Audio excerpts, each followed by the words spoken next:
Сайн бацхан үзэгчтэй Улсын ерөнхий прокурорын газрын олон нийтэд харилцаалтнаас сар болгон бэлтгэн өргөдөг прокурорын мэдээлэл нэвтрүүлгийн шинэ дугаар үзэгч та бүхэнд хүрч байна.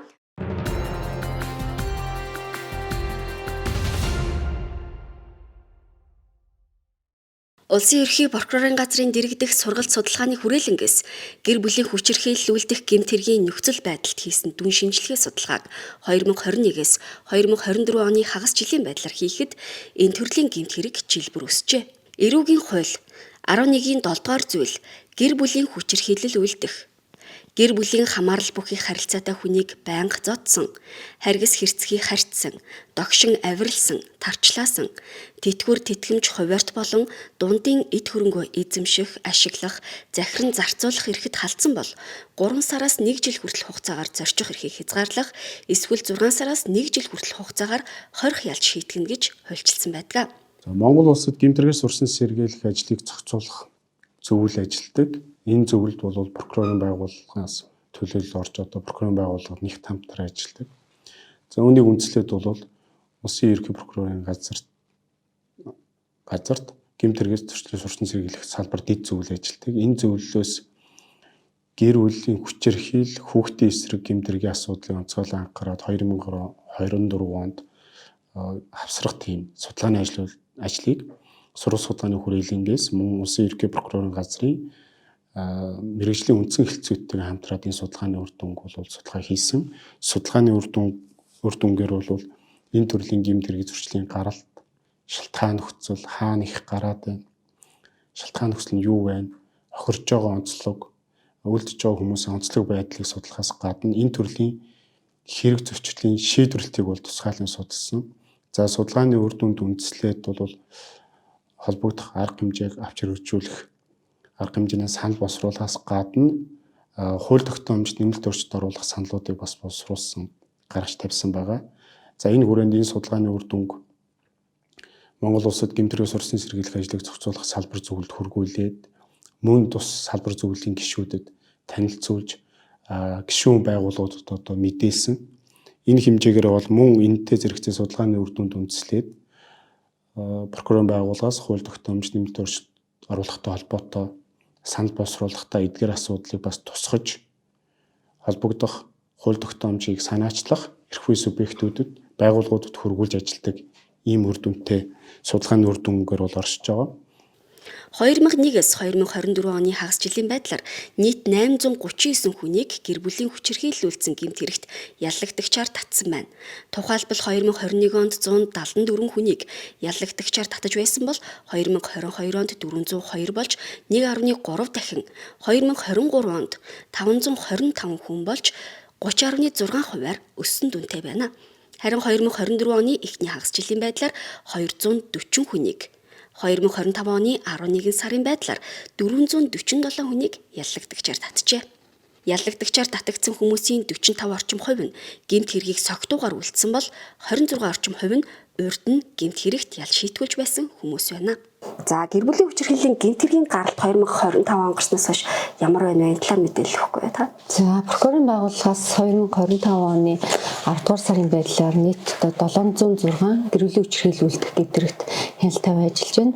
За энэ өмнөх оны мөн үеэс бол 21.7%-аар өссөн дүнтэй байна. За энэ гэмтэргийн одоо мөрдөн шалгах ажиллагаа явуулсан гэмтэргийнхаа 76.7% нь бол ялгах төгөлт үлдэж хэргийг шүүх шилжүүлж шийдвэрлүүлсэн байж байгаа. За одоогийн байдлаар бол 377 эрэгт хэрэг хүртэлтэй ажиллагаа явуулж 85 эрэгт бол мөрдөн эзэлтэй ажиллагаа явуулж байна. За энэ гэмтэргийн одоо дийлэх үлдэж байгаа хэрэг нь бол эрүүгийн тусгай ангийн 11 дугаар зүйл заасан хүний эрүүл мэндэд хөнгө охирол санаатай учруулах гэмтэргийг гэр бүлийн хүчирхийлэл үлдсэн гэмтэрг бол эзэлж байна. За энэ нь бол 60 орчим хувийг эзэлж байгаа. За мөн одоо эрүүгийн тусгай ангийн 11 дугаар зүйл заасан гэр бүлийн хүчирхийлэл үлдэх гэмтэрг бол 30 орчим хувийг нь эзэлж байгаа нь бол дийлэх хувийг эзэлж байна. За энэ төрлийн гэмтэргийн улмаас бол одоо оны эхэнд бол нийтдээ 560 орчим хүнийг хорчоор тогтоосон байж байгаа. Үүний 5 орчим хувь нь бол нас төрөөгөө хүүхдүүд байна. Тэгэхээр прокурорын байгууллагаас энэ гэр бүлийн хүчирхийлэлтэй тэмцэх чиглэлээр хохирогчийн эрх ашигыг хамгаалах чиглэлээр юу ямар оролцоотой ажилладаг юм бэ? Прокурорын байгууллага одоо эрүүл хууль тогтоомжийг нийгмээр хэрэгжүүлэх, мөн одоо Монгол Улсын үндсэн хууль заасан хүний үндсэн эрх, төр нийтийн ашиг сонирхлыг хамгаалах, зөрчигдсөн эрхийг сэргээх чиглэлтэй. За прокурор хяналтын чиглэлээ хэрэгжүүлэх явцдаа одоо эрүүл эрхийн шийдвэрлэх ажиллагаанд хүний эрх хуулсны ашиг сонирхлыг хамгаалж зөрчигдсөн эрхийг сэргээн ажилладаг байж байгаа. За мөн одоо гэр бүлийн хүчирхийлэлтэд тэмцэх тухай хуульд одоо салбарын одоо тухайн гэмтэрхтэд тэмцэх чиг үүргийг бол тодорхойлж өгсөн байдаг. За энэ хуулийн 17 дугаар зөвлөлд прокурорын байгууллагын чиг үүргийг бол тодорхойлсон. За прокурор энэ хууль заасны дагуу гэр бүлийн хүчирхийлүүлэлт гэмтэргийн улмаас амь нас хохирсон одоо гэмт тохиол бүрийг одоо судалж дүгнэн одоо шалтгаан нөхцөлийг нь тогтоож холбогдох байгууллага албан тушаалтанд бол мэдээлэл хөрвүүлж бэлтгэж тооцсон үйл ажилладаг байгаа. За мөн түнчлэн гэр бүлийн хүчирхийлүүлэлт гэмтэргийн одоо нөхцөл байдлыг бол тогтмол судалтын шинжилгээ хийж цаашид авч харжуулах арга хэмжээг тодорхойлон Монгол улсад гэмтрээс урьсан сэргийлэх зөвлөлд бол одоо тодорхой саналыг гаргаж шийдвэрлүүлж ажилладаг. Мөн одоо прокурорын байгууллага дангаараа болон одоо бусад салбар байгууллагууд болох эрүүл мэндтэй боловсрол, ихтэй сургуулиуд, мөн одоо хохирогчид тусламж үйлчилгээ үзүүлэх байгууллагуудад та хамтран одоо иргэд оюутны сурагчид одоо эдгээр иргэдэд бол одоо гэмтрээс урьсан сэргийлэхтэй энэ төрлийн гэмтрээс урьсан сэргийлэх чиглэлээр мэдээлэл өгч яриа таниулахыг бол тогтмол хийж ажилладаг байгаа. Нэгж прокурорын газрууд гэр бүлийн хүчирхийлэл гэмт хэрэгээс урьдчилан сэргийлэх чиглэлээр харьяа газартаа шалгалт судалгаа хийх, уулзалт хилцүүлэг зохион байгуулах зэргээр урьдчилан сэргийлэх арга хэмжээнүүдийг үе шаттай авч хэрэгжүүлж байна.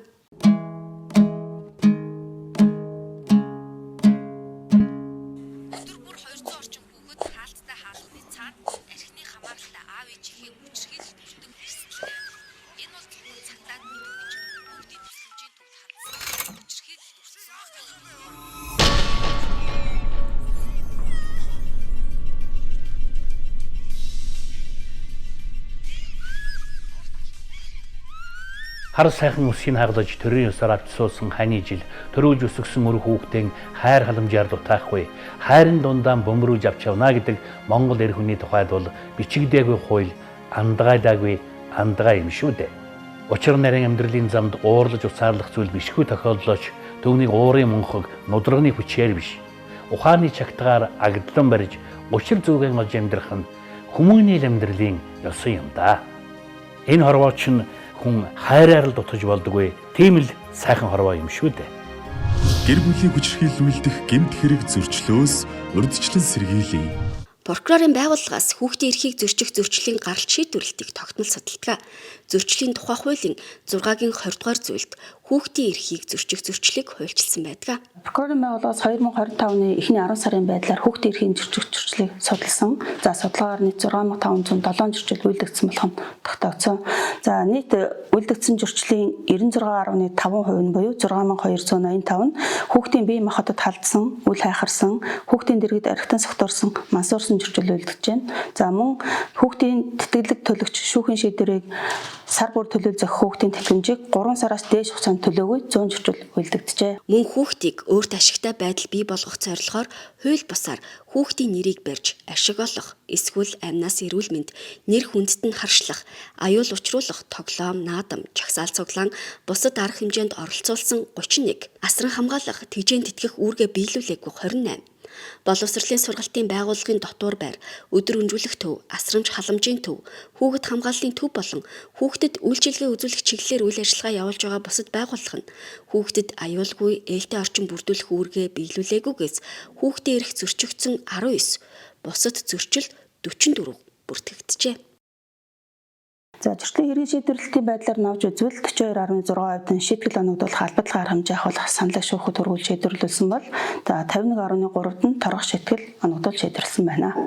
Хүүхдийн эрхийг зөрчих зөрчлийг шалган шийдвэрлэх эрх бүхий албан хаагчид нь хүүхдийн эрхийн улсын байцаагч нар байдаг. Монгол улсын засгийн газраас 16 мянган хүүхэд бүрд нэг улсын байцаагч ажилуулахаар хууль тогтоомжинд тусгасан байна. Улсын байцаагчдын энэ одоо хэрэгжүүлэх чиг үүргийг илүү тодорхой болгож дүрмээр зохицуулж өгснөөр улсын байцаагчд маань зөвхөн одоо зөрчил шалган шийдвэрлэхээс гадна хяналт хэрэгжүүлэх зорилгоор хүүхдийг альваар эрсдлээс урьдчилан сэргийлэх илрүүлэх энэ хяналт шалгалтуудыг бас өргөн хүрээнд зохион байгуулж ажиллана. За мөн дээрэс нь улсын байцаагчид маань хууль тогтоомжийг сурталчлах, бусад байгууллагуудтай хамтран ажиллах, хүүхдийн мөнгөнд итгэмжид одоо бас өргөдөл гомдлыг шийдвэрлэх гэх мэт олон юм одоо чиг үүргүүдийг хэрэгжүүлэн за хүүхд хамгааллын тухай хуулийн захиргааны яамтыг мөн тавих чиг үүрэгтэй их өргөөрөнд ингэж ажиллана. За үүний үр дүнд юу одоо ямар үр дүн бид нар хүлээж байна гэхээр улсын байцаагчид ялангуяа урьдчилан сэргийлэх шалгалтуудыг хийх, за тухайн хуулийн этгээдэд зөвлөмж мэдээллүүдийг хүргэх, хууль тогтоомжийн хэрэгжилтийг хангуулах, эрсдэлд өртсөн тохиолдолд тухайн үүрэг хүлээсэн албаагч маань хүүхдүүдийн үйлчлэгээ бүрэн дүүрэн хуулийн дагуу үзүүлж байна уу гэдэг дээр бас хяналтаа тавиад ингээд зохих шаардлагуудаа хүргээд ингээд ажиллана. Прокурорын байгууллагаас хүүхдийн эрхийн улсын байцаагч нарт зөрчлийн тухай хууль тогтоомжийг хэрэгжүүлэхэд анхаарах асуудал, зөрчлийн бүртгэл мэдээллийн нэгдсэн санд хэрхэн бүртгэх талаар сургалт хийлээ.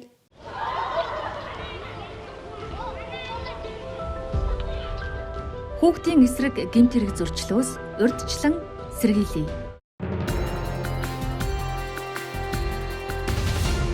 Тээврийн прокурорын газраас нийслэлийн хэмжээнд зам тээврийн ослын улмаас хүүхэд гэмтсэн ослын судалгааг тогтмол хийдэг. Тээврийн прокурорын газраас нийслэлийн хэмжээнд 2025 оны 11 сарын 1-ний өдрийн байдлаар хүүхэд гэмтсэн зам тээврийн ослыг судлахад 552 гомдол мэдээлэл бүртгэгдэж 606 хүүхэд зам тээврийн ослд өртсөн байна.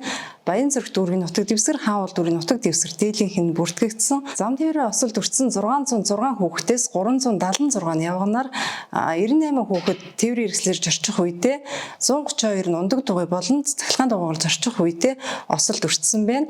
Зам тээврийн ослын улмаас хүүхдийн эрүүл мэндэд хохирол учирсан 140 хэрэгт эрүүгийн хуульд заасны дагуу мөрдөж шалгах ажиллагаа явуулан 71 хэргийг шүүхээр шийдвэрлүүлж буруутай этгээдэд хуулийн хариуцлага хүлээлгэсэн байна.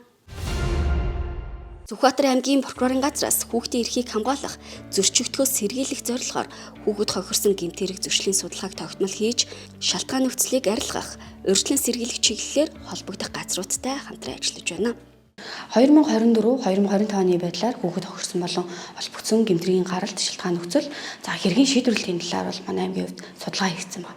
За судалгааны мөрөөр хүүхэд хохирсон хэрэгт хүүхдүүд маань одоо ямар хэрэгт хөвчлэн хохироод идэмээ гингүүд заллах, за кибер орчинд алдах, за хулгайлах, за хүний эрүүл мэндэд хөнгөө хохирол санаат авчруулах гэсэн гэмтрүүдэд ер нь бол хохирсон тохиолдлууд их байдаг. За мөн хүний бэлгийн хэрэгчлөө алчгүй байдалд алдсан гэмтрийн болоо хохирогч болох тохиолдол их байгаа. За энэ дээр бол бидэд гэмтрийг зөрчлөөс одоо урьдчилан сэргийлэх чиглэлээр хүүхдүүдэд бол яриа таниулга хийгээд за ийм гэмтрийн одоо хулмаас хохирох юм бол та бүхэн маань яаж сэргийлэх юм, өөрсдөө эрхэн яаж хамгаалах юм те ийм гэмтрийн хэрвээ хохирч болсон тохиолдолд хүнд яаж хандах ёстой юм гэдэг талаар нь нээлттэй байдлаар яриа таниулга хийж бол явдаг. Прокурорын тухай хууль зааснаар прокурор чиг үүргээ хэрэгжүүлэхдээ за хүний эрх хэрэгчлөө, за нийтийн ашиг сонирхлыг хамгаалах, за эдгээрийг зөрчигдөхөөс урьдчилан сэргийлэх, зөрчигдсөн эрхийг нөхөн сэргийлэх арга авах юм чиг үүрэгтэй ажилдаг. За нийтийн ашиг сонирхол гэдэгт бол хамгийн түрүүнд одоо хүүхдийн эрх ашиг орж байгаа. За иймээс прокурорын газраас бол хүүхдийн эрх ашигыг хамгаалах. За энэ оны байдлаар бол сая хичээлийн шинжилгээ хэлсэнтэй холбогдуулаад за ерхий боловсролын сургууль болоод цэцэрлэгийн ойр орчимд за замын гарц тэмдэг тэмдэглэгээгүй.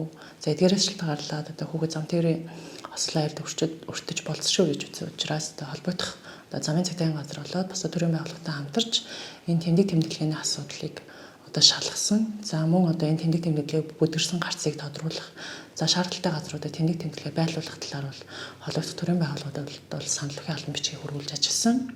Тус прокурорын газраас хүүхдийн эрх зөрчигдөхөөс сэргийлэх зорилгоор зөрчил шалган шийдвэрлэх эрх бүхий байгууллагатай хамтран сургууль, цэцэрлэг орчмын хүнсний дэлгүүрүүдэд хяналт шалгалт хийжээ.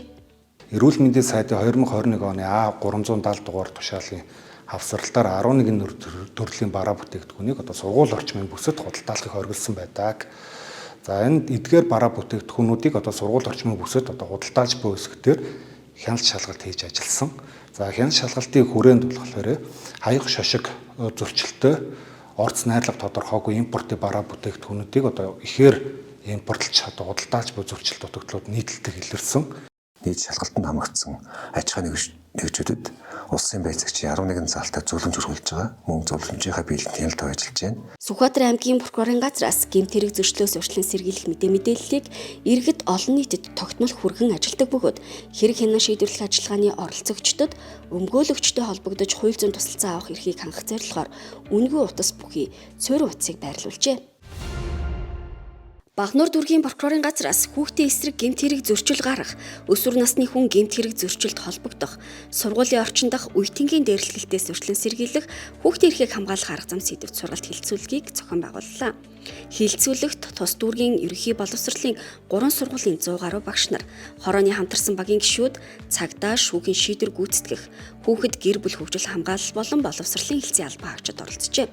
Хилцүүлгээр Монгол улсын гавьяат багш, хүүхэд гэр бүл судлаач, доктор, дэд профессор Баавгай боловсролын салбар дахь хүүхэд хамгааллын асуудлаар мэдээлэл өгч, хүүхэд хохирсон холбогдсон гэмт хэрэг зөрчлийн нөхцөл байдал анхаарах асуудал, энэ төрлийн гэмт хэрэгээс урьдчилан сэргийлэх асуудлаар мэдээлэл солилцсон байна. Сонгон хайрхан дүүргийн прокурорын газраас хөгжлийн эрх зүйн төв төрийн бас байгууллагатай хамтран гэр бүлийн хүчирхийллүүлдэх гэмт хэрэг зөрчилдөө тэмцэх чиглэлээр төрийн болон төрийн бас байгууллагуудын хамтын ажиллагааг сайжруулах зорилгоор сургалт хилцүүлэг хийлээ. Тус хилцүүлэгт дүүргийн хүүхэд гэр бүлийн хөгжил хамгааллын хэлтсийн нийгмийн ажилтнууд, хорооны хамтарсан багийн гишүүд, цагдаагийн 1, 2, 3 дугаар хэлтсийн мөрдөгчд оролцож, гэр бүлийн хүчирхийллүүлдэх зөрчил гэмт хэргийг бууруулах, тэр дундаа далд хүчирхийллийг илрүүлэхэд анхаарах асуудлаар санал солилцсон байна. Иргэн та прокурор, прокурорын газрын ажилтны ашиг сонирхлын зөрчил, сахилах хариуцлага, ёс зүйн талаарх гомдол мэдээллийг 1819 дугаард ирүүлээрэй. Тусгай дугаарын утсаар гаргасан таны гомдол мэдээллийг шуурхаа шалгаж шийдвэрлэх болно. Монгол Улсын ерөнхий прокурорын газар.